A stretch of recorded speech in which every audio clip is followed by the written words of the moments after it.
दोस्तों, पिछले पार्ट में हमने देखा कि कैसे मेरी गर्लफ्रेंड ने मुझे क्रॉस ड्रेसिंग करवाई और शादी के बाद मेरे ब्रेस्ट ट्रांसप्लांट करवाए। उसके बाद मेरी वाइफ मुझे मेरी बहन के घर उसकी बेस्ट फ्रेंड बनाकर लेकर गई और बहन के सामने मैंने कैसे एक्सेप्ट किया कि मैं ही उसका भाई हूं।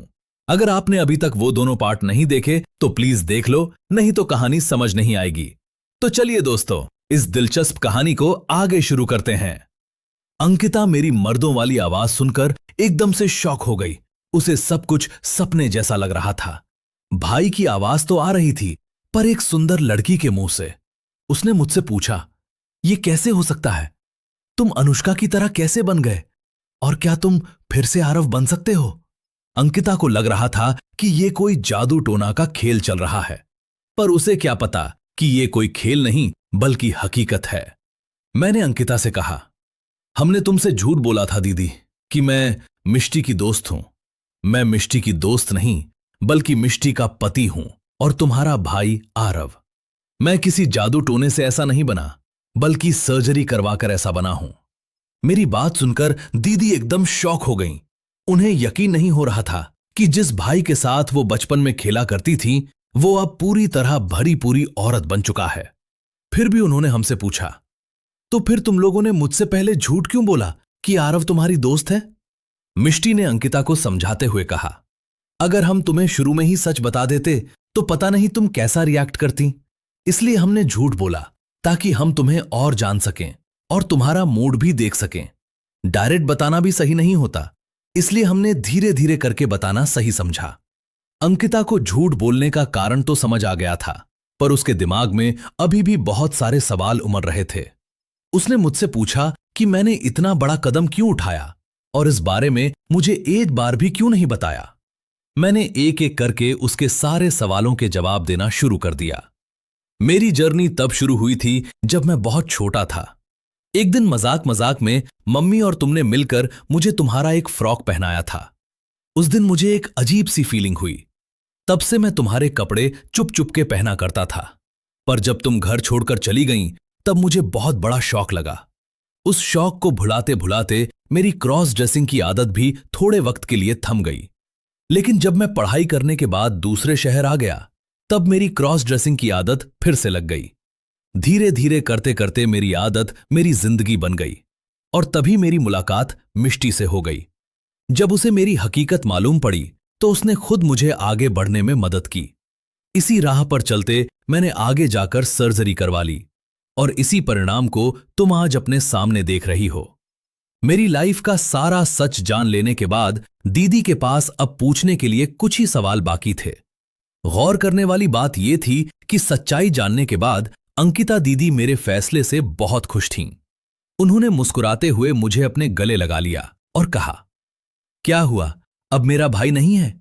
उसके बदले मुझे इतनी प्यारी और खूबसूरत बहन जो मिल गई। मुझे बहन स्वीकार करते देख मेरी आंखों में आंसू आ गए। मेरे आंसुओं को अपने हाथों से पोंछते हुए वो कहने लगीं, हट पगली, इतनी सी बात के लिए रोने लग गई। मिष्टी अब हम दोनों बहनों का प्यार देखकर तालियां बजाने लगीं। उसे तालियां बजाते देख हम दोनों भी हंसने लगे। अब रात बहुत हो गई थी, नींद भी आ रही थी, सो हम तीनों एक ही बिस्तर पर सो गए। मुझे बीच में लिटाकर दोनों मेरे साइड में सो गईं। रात भर मिष्टी अपने पति को और बहन अपनी नई बहन को पकड़कर सोती रहीं। अगली सुबह मेरी आंख सबसे पहले खुली। आंख खुली तो देखा मिष्टी ने अपना हाथ मेरे बेस्ट के ऊपर रखा हुआ था और दीदी ने मेरी नाभि पर। जब मैंने दोनों के हाथ हटाए तब दोनों की नींद खुली और वो मेरी तरफ देखने लगीं। उन्हें गुड मॉर्निंग बोलकर मैं वहां से उठ गई। मेरे उठने के बाद वो दोनों भी उठ गईं। अंकिता ने हमें फ्रेश होने के लिए कहा और वो ब्रेकफास्ट बनाने चली गईं। जब तक उन्होंने खाना बनाया तब तक हम दोनों भी तैयार हो गए। मिष्टी ने सिंपल टी शर्ट और लेगिंग्स पहन ली थीं और मैंने येलो कलर की साड़ी पहन ली थी। हम दोनों को देख अंकिता ने हमारे लिए ब्रेकफास्ट लगाना शुरू कर दिया। मिष्टी तो अपनी जगह जाकर बैठ गईं, लेकिन मैं दीदी की मदद करने लगी। मैंने प्लेट्स में परोसना शुरू कर दिया। मुझे ऐसे देख मिष्टी जोर से कहने लगी, देखा अंकिता, इसीलिए मैंने तुम्हारे भाई को औरत बनने में मदद की। उसे तो घर के काम करना बहुत पसंद है। अंकिता मिष्टी की बात से सहमत थी।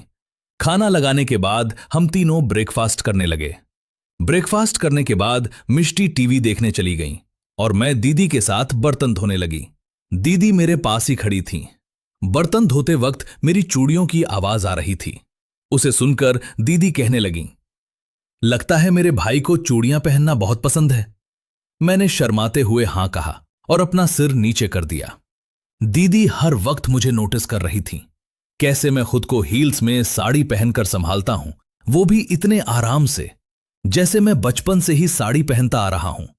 वो मेरी हर एक चीज को नोटिस कर रही थी, जैसे हर वक्त मेरे बालों में हाथ लगाना, अपने ब्लाउज को ठीक से पल्लू से छुपा कर रखना, ऐसी बारीक बारीक चीजें जो सिर्फ औरतें ही कर सकती हैं।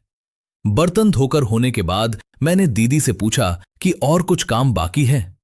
दीदी ने कहा कि उनके कमरे के कपड़े ठीक से रखने हैं। मैं जल्दी से अपनी साड़ी की प्लीट्स को हाथ में पकड़कर दीदी के कमरे में आ गई। दीदी की साड़ियां ऐसे ही पड़ी थीं। मैंने उन्हें ठीक से फोल्ड किया और हैंगर पर टांग दिया। तब तक दीदी भी कमरे में आ गईं। दीदी को देखकर पता चल रहा था कि वो मुझसे कुछ पूछना चाहती हैं। मैंने दीदी से पूछा भी, पर दीदी को पूछने में झिझक सी हो रही थी। मैंने दीदी का हाथ पकड़ लिया और पूछा, क्या हुआ दीदी, तुम क्या कहना चाहती हो? मैं कब से देख रहा हूं कि तुम मुझसे कुछ कहना चाहती हो। मेरे जोर देने पर दीदी ने कहा कि वो मुझे बिना कपड़ों के एक बार देखना चाहती हैं। दीदी से इस तरह की रिक्वेस्ट सुनकर मुझे बहुत ताज्जुब हुआ। मैंने इनकार में उनसे पूछा भी, आप ये क्या बोल रही हैं? दीदी ने कहा कि वो देखना चाहती हैं कि बचपन में जो लड़का चड्ढी के अलावा पूरा नंगा घूमता था और अपना पूरा शरीर बिना शर्माए दिखाता फिरता था, आज लड़की का शरीर पाकर कैसा दिख रहा है। दीदी की बात सुनकर मेरा चेहरा शर्म से पूरी तरह लाल हो गया था, पर मुझे उनके भीतर चल रही जिज्ञासा के बारे में पता चल गया था। मैंने अपना पल्लू का पिन निकाल दिया और अपनी साड़ी की सारी पिन्स निकाल दी। ब्लाउज के हुक निकालकर मैंने ब्लाउज और पेटीकोट भी उतार दिया। मैं अब सिर्फ ब्रा पैंटी में थी। आखिर में मैंने अपनी ब्रा भी उतार दी। मेरे इतने बड़े बेस्ट देखकर दीदी खुद ही शर्मा गईं। औरत होकर उनके इतने बड़े बूबू नहीं हैं और उनके भाई के उससे भी बड़े बूब्स हैं, ऐसे विचार आना बहुत स्वाभाविक था। दीदी मेरे पास आ गईं और धीरे से मेरे बूब को छूने लगीं। मेरे बूब की सॉफ्टनेस और वजन को महसूस कर दीदी हैरान थीं। यहां तक कि उनके नेचुरल बूब भी इतने सॉफ्ट नहीं थे जितने मेरे। और तो और दीदी मेरे बूब के वजन देखकर भी शॉक थीं कि मैं इतने भारी ब्रेस्ट के साथ इतनी सहज कैसे हूं। दीदी ने मुझे इसके बारे में पूछा भी। मैंने उनसे कहा, सर्जरी के बाद थोड़े समय तक मुझे मेरे बूब्स की साइज के कारण थोड़ी दिक्कत तो होती थी, पर धीरे धीरे मुझे अब आदत हो गई है। मेरा जवाब सुनकर दीदी हंसने लगी, पर दूसरे ही पल मेरी पैंटी को देखकर दीदी मायूस हो गईं। उनका उदास चेहरा देखकर मैंने उनसे कारण पूछा तो दीदी बोली, तुम अब लड़की तो बन गए हो, पर अब तुम बच्चे को कैसे जन्म दोगे और वंश कैसे एग्रीमेंटे बढ़ेगा और तुम मिष्टी को कैसे खुश रखोगे? दीदी का ऐसा बोलना स्वाभाविक था, क्योंकि उन्हें लग रहा था कि मैं पूरी औरत बन चुका हूं। इसलिए मैंने दीदी को शांत करते हुए कहा, आप टेंशन मत लो दीदी, मैं आपको बाहर से औरत जरूर दिख रहा हूं, पर अंदर से मैं अभी भी मर्द हूं और अभी भी अपने बच्चे को जन्म दे सकता हूं और मिष्टी को भी खुश रख सकता हूं। पर फिर भी दीदी हैरानी से मुझे नीचे देखकर पूछने लगीं, कैसे आरव, तुम्हारा तो पप्पू ही नहीं है। मैं मुस्कुराते हुए बोली, मेरा पप्पू अभी भी अपनी जगह सुरक्षित है, सिर्फ मैंने उसे पीछे किया है ताकि आगे से देखने पर ऐसा लगे कि मैं औरत हूं। दीदी को अब यकीन हो गया कि मैं अभी भी मर्द हूं। दीदी ने मुझे फिर से कपड़े पहनने के लिए कहा। मैंने झट से ब्रा, ब्लाउज, पेटीकोट पहनकर साड़ी पहन ली। फिर हम दोनों ने मिलकर रूम की सफाई की। बाहर आकर हम दोपहर का खाना बनाने की तैयारी में लग गए। मिष्टी अभी भी टीवी देखने में मग्न थीं। आज पूरा खाना मैंने पकाया था। दीदी ने मुझे सब्जी और बर्तन मांजने में मदद की थी। मेरा खाना पकाने का एक्सपीरियंस देख दीदी भी चौंक गईं। ऊपर से मेरे खाने का स्वाद चखकर वो तो पागल ही हो गईं।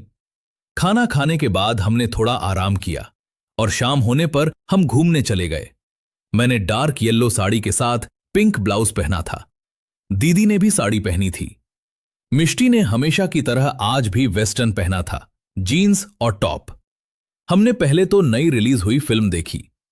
उस मूवी की हीरोइन को देख दीदी मजाक मजाक में कहने लगी कि उस हीरोइन से ज्यादा तो खूबसूरत मेरी बहना है। कितनी पतली और जीरो फिगर वाली है ये हीरोइन। मेरी बहना के मुकाबले तो इसका फिगर कुछ भी नहीं है। अगर मेरी बहन हीरोइन होती तो सारे मर्द उसे देखकर पागल हो जाते। मैं मन ही मन दीदी की बातें सुनकर मुस्कुरा रही थी। मिष्टी को भी हंसी आ रही थी। फिल्म देखने के बाद हम लोग डिनर करने के लिए एक होटल में चले गए। वहां खाना खाकर हम लोग घर वापस आ गए। घर आकर देखा तो दरवाजा अंदर से बंद था और जीजा जी की कार भी पार्क की गई थी। इससे साफ था कि जीजा जी घर आ चुके थे। दीदी मुझे इशारा करते हुए कहने लगी कि आज जीजू को नई साली मिलने वाली है, पर मेरा शर्म से बुरा हाल था। नॉक करने पर जीजा ने दरवाजा खोल दिया। अपनी पत्नी के साथ और दो औरतों को देख जीजा के चेहरे पर स्माइल आ गई। हाय अंकिता, कैसी हो?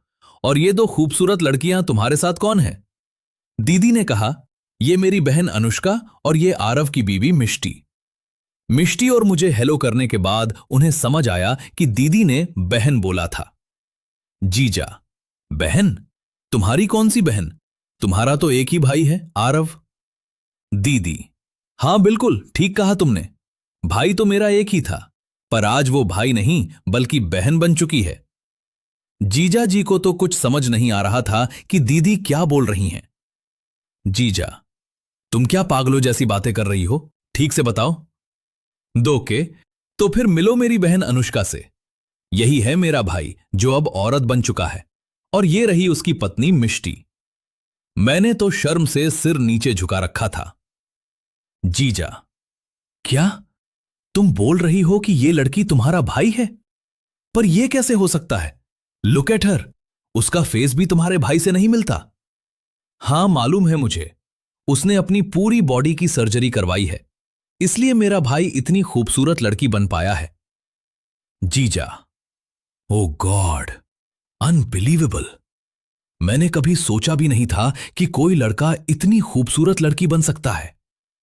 मैंने धीरे से शर्माते हुए जीजा को थैंक यू कहा, पर वो तो इतने एक्साइटेड हो चुके थे कि उन्होंने मुझे जोर से हग कर लिया और ऊपर उठा लिया।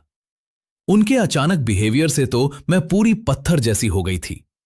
पर दीदी ने उन्हें डांटते हुए कहा, क्या कर रहे हैं आप? अपनी पत्नी के सामने दूसरी लड़की से गले मिलने में आपको जरा भी शर्म नहीं आती? भले ही वो आपका साला था, पर अब वो आपकी साली है और एक लड़की भी, इसलिए आपको उनसे तमीज से पेश आना होगा। दीदी की डांट से जीजा ने मुझे नीचे उतार दिया, पर उनकी नजर मेरे पूरे शरीर पर गड़ गई थी, खासकर मेरे बूबस पर। मैं शर्माते हुए उनसे दूर हो गई और मिष्टी के पास खड़ी हो गई। मिष्टी के पास होने से मुझे एक प्रोटेक्शन सा फील हुआ। जीजा ने झूठ की ही सही, लेकिन मुझसे और दीदी से माफी मांग ली। जीजा होने के कारण मैंने उन्हें माफ भी कर दिया। रात होने पर दीदी और जीजा अपने कमरे में सोने चले गए और मैं और मिष्टी दूसरे कमरे में। रात के 3 बजे मुझे गला सूखा हुआ फील हुआ, इसलिए मैं किचन में चली गई। मग से पानी पीकर मैं मुड़ने वाली थी कि किसी ने मेरे मुंह को हाथ से कवर कर लिया, जिससे मैं आवाज नहीं निकाल पा रही थी। मेरे पास ताकत ना होने के कारण मैं उनका हाथ भी नहीं हटा सकती थी। उन्होंने दूसरे हाथ से मेरे ब्लाउज के ऊपर से जोर जोर से बूबस दबाना शुरू कर दिया। दर्द के मारे मेरी जान निकल रही थी, पर वो रुकने का नाम नहीं ले रहा था। वो मुझे हर जगह हाथ लगा रहा था और साथ ही साथ अपने पप्पू से मेरी ऐस पर धक्के मार रहा था। हाथ लगाते लगाते जब उनका हाथ मेरी प्राइवेट जगह पर लगा तो वो थोड़ा रुक गया। उसने फिर से हाथ को मेरी साड़ी की प्लीट्स के ऊपर से दबाकर देखा। उसने वहां कुछ ऐसा महसूस किया जो उसने सोचा नहीं था। मेरा पप्पू उसके हाथ आया था। उसके समझ आते ही उसे पता चल गया कि उसके हाथ किस चीज को लगी है। उसने तुरंत मुझे रिलीज कर दिया। उसके रिलीज करने के बाद जब मैं उनकी तरफ मुड़ी तो देखा सामने जीजा जी हैं। मैंने कभी सपने में भी नहीं सोचा था कि मेरे जीजा मुझे ऐसा करेंगे। मैंने उन्हें जोर का तमाचा मार दिया, पर वो हिले तक नहीं, बल्कि मुझसे माफी मांगने लगे। उनके चेहरे पर माफी की आशा साफ दिख रही थी। मेरे मन में माफ करने की कोई भावना नहीं थी। पर मेरी बहन का पति होने के कारण मैंने उन्हें माफ कर दिया। मैं नहीं चाहती थी कि मेरी वजह से उन दोनों के बीच कोई दूरियां आएं। पर मेरे मन में सवाल जरूर था कि उन्होंने ऐसा क्यों किया। इसलिए मैंने उनसे पूछा भी। उन्होंने कहा, जब मैंने तुम्हें शाम को देखा तब तुम्हारी खूबसूरती देखकर मेरे से रहा नहीं गया। तुम्हारा बदन ही ऐसा है कि कोई मर्द पागल हो जाए। इन रियलिटी में ऐसा बिल्कुल नहीं हूं। मैंने कभी तुम्हारी बहन के अलावा किसी पराई औरत को हाथ भी नहीं लगाया था। पर पता नहीं आज क्या हुआ, मेरे से रहा नहीं गया। जीजा जी की बात सुनकर मुझे उन पर दया आ गई। आखिर हैं तो मेरी बहन के पति ही, इसलिए मैंने उन्हें माफ कर दिया। पर मुझे जानना था कि उन्होंने मुझे छोड़ा क्यों। वो चाहते तो आराम से मेरा और मजा ले सकते थे।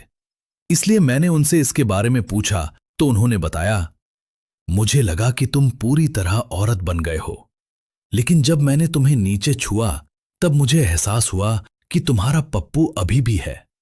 इसलिए मैंने डर के मारे तुम्हें छोड़ दिया था। जीजा की बात सुनकर यह पक्का था कि अगर मेरा पप्पू उन्हें हाथ नहीं आया होता तो आज वो मेरा यौन उत्पीड़न कर ही देते। पर इसके बारे में मैंने उनसे कुछ कहा नहीं। मैं खामखा ये इंसिडेंट और बढ़ाना नहीं चाहती थी। इसलिए मैं अपने कमरे में वापस लौट आई और सो गई। सुबह जब मैंने कल रात की बात मिष्टी को पुटसाई तो वो गुस्से से पूरी पागल हो उठी थी। पर मैंने चुप कराया, ये कहकर कि ये मामला सीरियस है और इससे दीदी और जीजा के बीच दरार आ सकती है। मिष्टी को भी इसका अंजाम पता था, इसलिए वो चुप रह गईं। लेकिन इससे चलते वो और समय यहां रहना नहीं चाहती थीं। इसलिए हम उसी दिन वहां से चले आए। घर आकर कुछ दिनों बाद हम फिर से नॉर्मल हो गए और हमारी निजी जिंदगी में व्यस्त हो गए। कुछ 4 महीने गुजरने के बाद मिष्टी वॉमिट करने लगीं। मुझे उनकी काफी चिंता होने लगी थी, पर उन्होंने मुझे बताया कि वो प्रेग्नेंट हैं। हम दोनों इस बात से बेहद खुश थे। भावनाओं में बहते हुए मैंने ये बात फोन पर मम्मी को भी बता दी, बिना सोचे कि आगे क्या होगा। उस दिन से मैं मिष्टी की बहुत देखभाल करने लगी, उनकी छोटी से छोटी चीज का ख्याल रखने लगी। इस बीच मिष्टी ने ऑफिस से प्रेगनेंसी लीव ली, जो लगभग 10 महीने की थी। हर दिन की तरह मैं मिष्टी के ब्रेकफास्ट के बाद दोपहर के खाने की तैयारी कर रही थी कि अचानक डोरबेल बजने लगी। मुझे लगा कोई मिष्टी से मिलने आया होगा, इसलिए मैंने दरवाजा खोल दिया। पर जब सामने देखा तो मेरी आंखें फटी की फटी रह गईं। दरवाजे पर मेरे माँ पापा खड़े थे, इस बात से बिल्कुल अनजान कि जिन्हें वो साड़ी में देख रहे हैं वो कोई और नहीं बल्कि उनका बेटा आरव है। मुझे देखकर वो भी थोड़ा हिचकिचा गए कि उनके बेटे के घर में ये कौन नई लड़की है। मैंने उन्हें अंदर बुला लिया और उनका सामान भी अंदर लाने में मदद की। मैंने मिष्टी को आवाज लगाई, वो भी आ गई।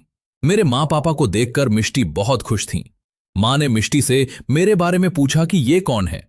मिष्टी ने सिचुएशन टालते हुए कहा कि ये मेरी दोस्त है और यहां कुछ दिन रहने के लिए आई है। ये जानकर माँ थोड़ी संतुष्ट हो गई। और मेरा आरव कहाँ गया? वो दिखाई नहीं दे रहा। मिष्टी ने उन्हें बताते हुए कहा कि वो काम के सिलसिले में बाहर गए हैं, कुछ दिनों बाद आ जाएंगे। अगर आप लोग बताकर आते तो अच्छा होता। कोई नहीं, हम कहां आज जाने वाले हैं, हम तो पूरा महीना यहां रुकने आए हैं। महीने भर रहने की बात सुनकर मेरे तो होश ही उड़ गए। वाह, अच्छा किया आप महीने भर रुकने के लिए यहां आ गए। माँ पापा का सामान उनके रूम में रखकर हमने मिलकर खाना खा लिया। कुछ 2-3 दिनों बाद ही पापा और माँ मेरे साथ सहज हो गए। बिना बताए उनकी हर एक बात का ध्यान रखते देख दोनों एकदम खुश थे।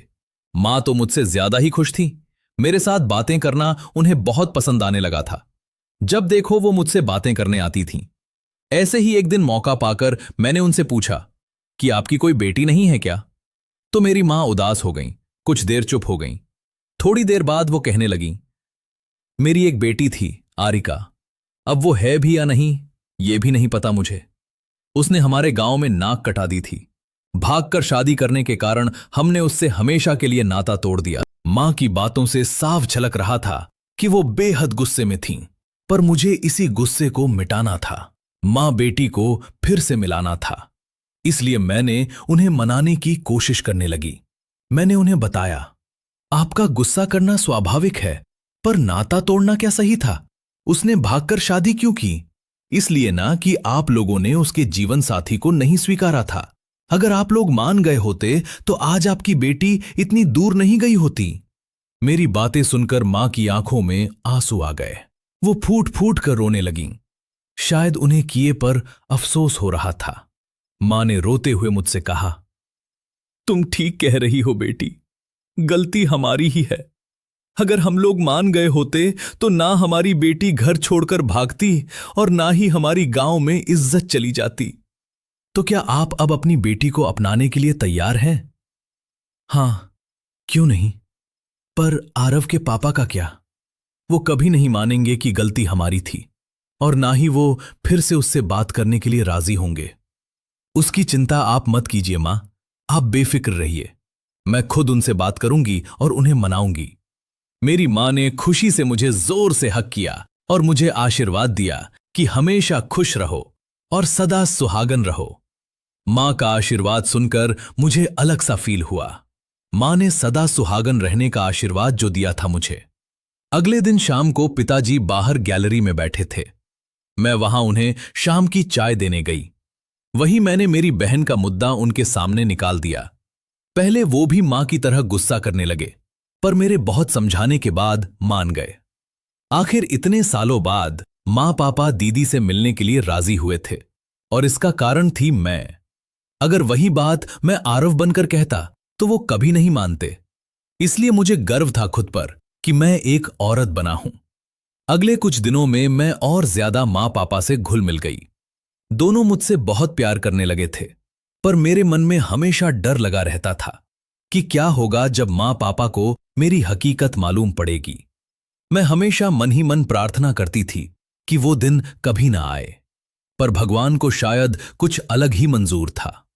एक रात जब मां पापा सोने चले गए तब मिष्टी ने मुझे कहा कि आज थोड़ा रोमांस करते हैं। बहुत दिन हो गए हमें एक दूसरे की आगोश में सोए। मेरा मन तो बिल्कुल नहीं था मां पापा के आने के कारण, पर मिष्टी को भी मैं निराश नहीं कर सकती थी। इसलिए मैंने अपना आप उन्हें सौंप दिया।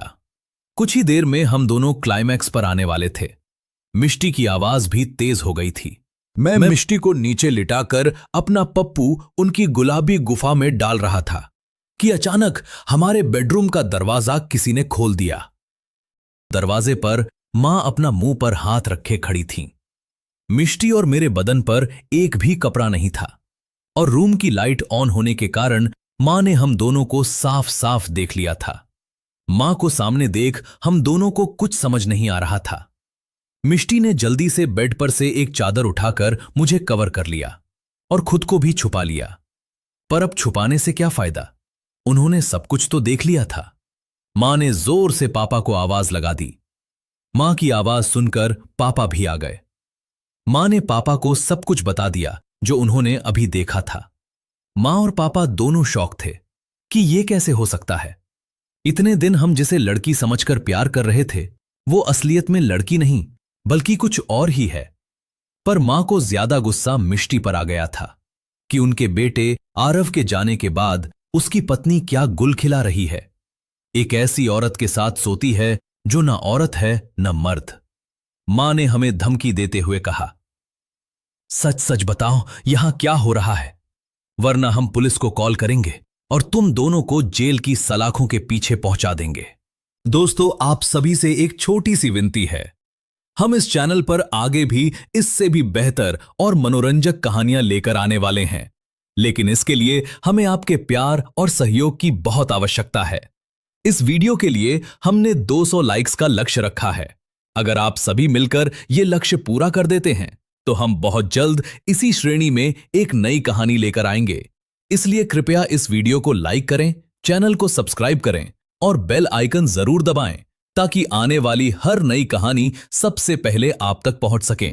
आपका सहयोग ही हमें और बेहतर कंटेंट बनाने की प्रेरणा देता है। आप सभी का बहुत बहुत धन्यवाद। तो चलिए दोस्तों, कहानी को आगे बढ़ाते हैं। पुलिस का नाम सुनते ही हम दोनों बहुत डर गए थे। मैं तो मां पापा को समझाने की सोच रही थी, पर मिष्टी ने बकुछ सोचे पुलिस के डर से सब कुछ बोल दिया। मिष्टी के मुंह से यह जानकर कि यह लड़की ही आरव है, दोनों बेहोश होने के कगार पर थे। उन्हें अपने कानों और आंखों पर विश्वास नहीं हो रहा था। आखिर मैंने अपना सारा सच मां पापा को बता दिया। मेरी लड़की बनने की स्ट्रगल और मेरी खुशी देखकर मां पापा दोनों पिघल गए। पर उनके मन में अब भी संदेह था कि मैं अब बाप कैसे बन सकता हूं। मैंने उन्हें बता दिया कि मैं बाहर से औरत होने के साथ साथ अंदर से एक मर्द भी हूं, और इसका परिणाम यह है कि मिष्टी प्रेग्नेंट है। उन्हें अपना पोता मिलने की खुशी के आगे और कुछ दिखाई नहीं पड़ा। उन्होंने मुझे खुशी खुशी स्वीकार कर लिया। मां पापा ने मुझे अब बेटी का दर्जा भी दे दिया था, पर मैं उन्हें उनकी असली बेटी से मिलवाना चाहती थी। इसलिए मैंने एक दिन अपनी बहन को मेरे घर बुला लिया, बिना उन्हें बताए कि मां पापा आए हुए हैं। 2 दिन बाद ही दीदी घर पहुंच गई थीं। मां पापा को इतने सालों बाद अपनी आंखों के सामने पाकर दीदी की आंखों में आंसू भर आए। पर उन्हें डर भी था कि मां पापा उन्हें कुछ कह न दें। मां पापा ने दीदी को कुछ न कहते हुए उन्हें अपने गले से लगा लिया। मां पापा का इतने सालों का गुस्सा खत्म कैसे हुआ, ये उन्हें समझ नहीं आ रहा था। मां ने उन्हें बताया कि हमें मिलाने का सारा श्रेय हमारी नई बेटी अनुष्का को जाता है। उसी की वजह से हमारे आंखों पर से नफरत की पट्टी हट गई थी। दीदी ने मुझे खुशी के मारे जोर से हक किया और मुझे माथे पर किस किया और कहा, अच्छा हुआ आरव कि तुम आरव से अनुष्का बन गई। तुम्हारे इस बलिदान से तुमने बहुत कुछ पाया है। तुमने अपना प्यार को पाया है, बहन को अपने मां पापा से मिलवाया है। भगवान करे कि तुम हमेशा ही ऐसी खुश बनी रहो। मां पापा ने भी मुझे आकर प्यारा सा हक किया। उस दिन के बाद हम सब खुशी खुशी रहने लगे। दीदी अपने पति के पास वापस चली गईं और मां पापा ने अपना गांव का घर बेच दिया और हमेशा के लिए हमारे साथ रहने आ गए। कुछ महीनों बाद मिष्टी ने एक प्यारे से बच्चे को जन्म दिया। लड़का होकर भी उसकी शक्ल एक लड़की जैसी दिखती थी। शायद उसके मां पापा दोनों औरत होने के कारण ही उसका चेहरा इतना खूबसूरत था।